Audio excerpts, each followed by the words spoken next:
Bonjour à tous. Aujourd'hui, avec l'équipe Les Bons Clics, on accueille Julien Dubois et Mathias Borel qui vont nous parler du coup de leurs initiatives qu'ils ont pu mettre en place pour accompagner à distance leur public et plus globalement de ce sujet. Du coup, je vais peut-être vous laisser dans un premier temps vous présenter tous les deux.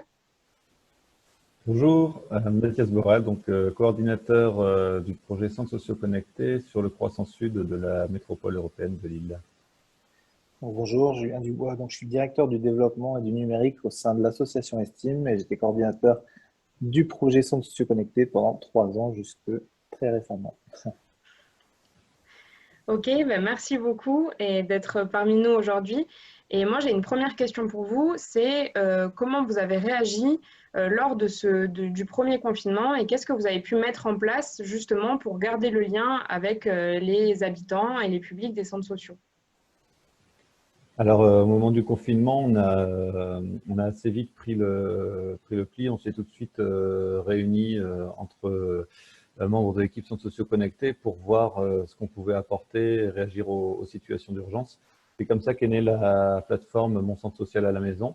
Donc, une plateforme qui centralisait plusieurs outils, à la fois des ressources pédagogiques et éducatives, notamment pour la continuité scolaire, des activités de loisirs à faire en famille, des activités sportives, donc avec notamment des lives vidéo sur les réseaux sociaux et sur notre site web, et également de la médiation numérique à destination soit des habitants, soit aussi des professionnels qu'on essayait d'outiller un maximum pour cette période de télétravail. Et est-ce qu'il y a justement un contenu en particulier qui a rencontré du succès sur la plateforme?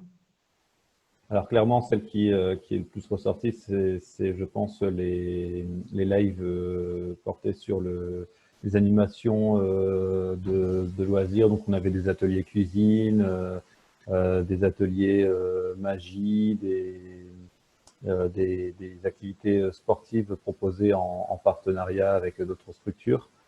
C'est ça ce qui a le plus fonctionné. On a vraiment eu une participation active de la part des habitants. Et merci beaucoup. Et justement, en fait, on parle beaucoup d'accompagnement à distance et on sait qu'aujourd'hui, il concerne vraiment une partie des publics touchés par la fracture numérique. Et est-ce qu'aujourd'hui, vous comptez mettre en place ou est-ce que vous avez des idées d'accompagnement vraiment pour les publics qui sont les plus éloignés en fait, du numérique? Le- on a prévu déjà, il faut se concentrer sur les différents publics qui ont besoin d'un accompagnement, je pense, de bien les catégoriser. Et le premier public, bien entendu, c'est l'habitant du territoire qui est en difficulté parce qu'il ne dispose pas de matériel, parce qu'il ne dispose pas d'une connexion Wi-Fi ou qui ne dispose pas de connaissances, parce que pour beaucoup ont un téléphone ou un smartphone, mais ne le savent pas l'utiliser forcément à bon escient.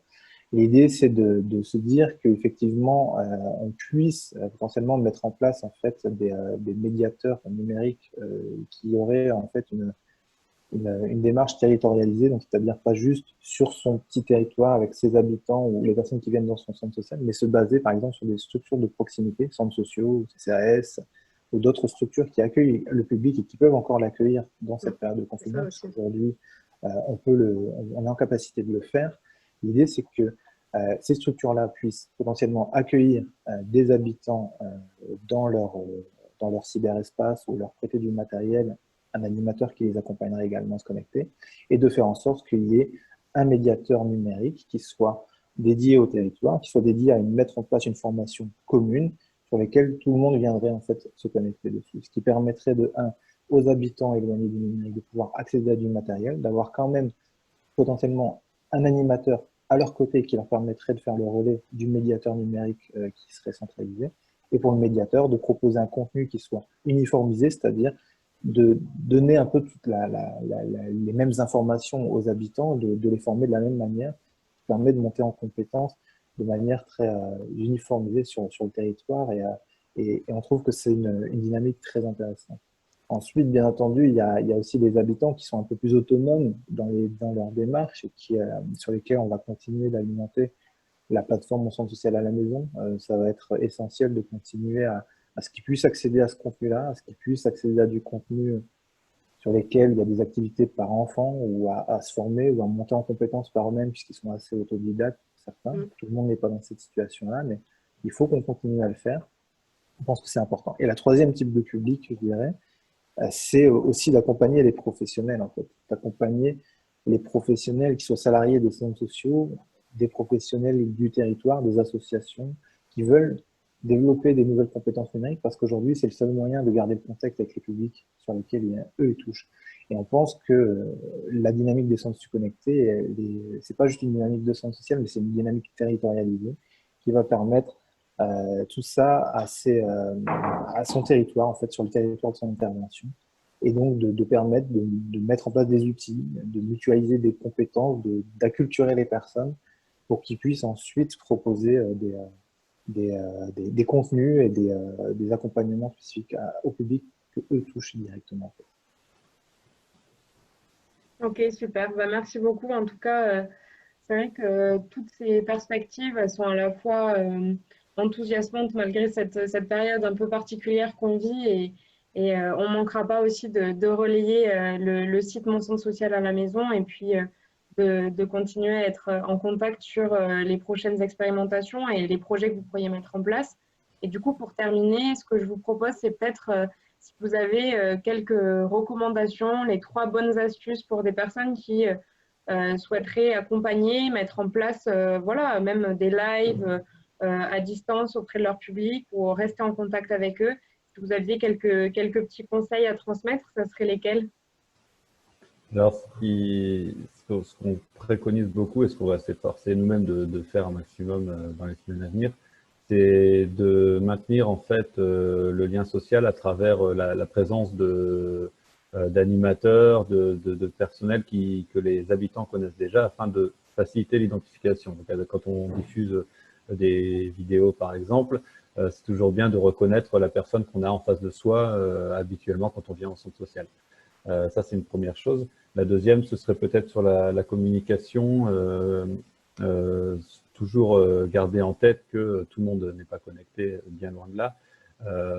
Et donc, faciliter cette communication en multipliant les canaux, et notamment revenir peut-être à des outils plus traditionnels comme le SMS pour atteindre au plus près les habitants.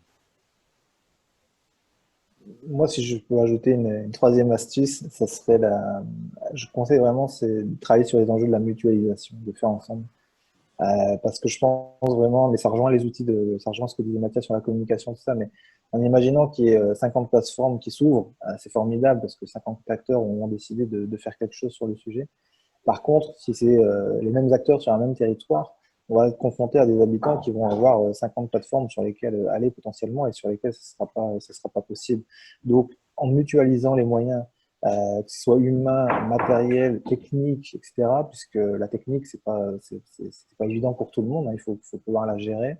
Je pense vraiment qu'on peut faire des belles choses et des meilleures choses et qui soient vraiment uniformisés, encore une fois, en termes de communication après sur le territoire. C'est-à-dire qu'un habitant qui habite dans tel ou tel quartier se dira, bah, tout près de chez moi, il y a ça qui se passe, et en fin de compte, j'y trouverai le même accompagnement que je trouverai ailleurs sur le territoire. Et ça, ne serait-ce que de se dire ça, je pense que c'est vraiment pertinent. C'est communiquer de manière uniformisée, de faire une dynamique collective sur un territoire. Alors un territoire, ça peut être un quartier, ça peut être une ville, ça peut être la région, ça peut être plus large encore, j'en sais rien. Mais quoi qu'il arrive, tout ce qu'on fait, de toute façon, va servir à d'autres personnes. Il y a d'autres personnes qui seront confrontées à cette situation-là. Donc autant partager, autant les mettre en commune, plutôt que de faire chacun de manière séparée sa propre dynamique. Je pense qu'on sera beaucoup plus efficace pour justement les habitants des territoires. Alors, juste pour compléter ce que tu viens de dire, Julien, surtout pour tous les professionnels qui n'hésitent surtout pas à se rapprocher de nous, puisqu'on intègre volontiers dans notre dynamique tout acteur de territoire qui souhaiterait aider les habitants dans cette situation un peu compliquée. Super, merci beaucoup. Bah, le message sera passé et merci beaucoup pour votre temps aujourd'hui. Ah, merci à bien. vous. Bonne journée. Bonne journée. Bonne journée. Au revoir. Voilà.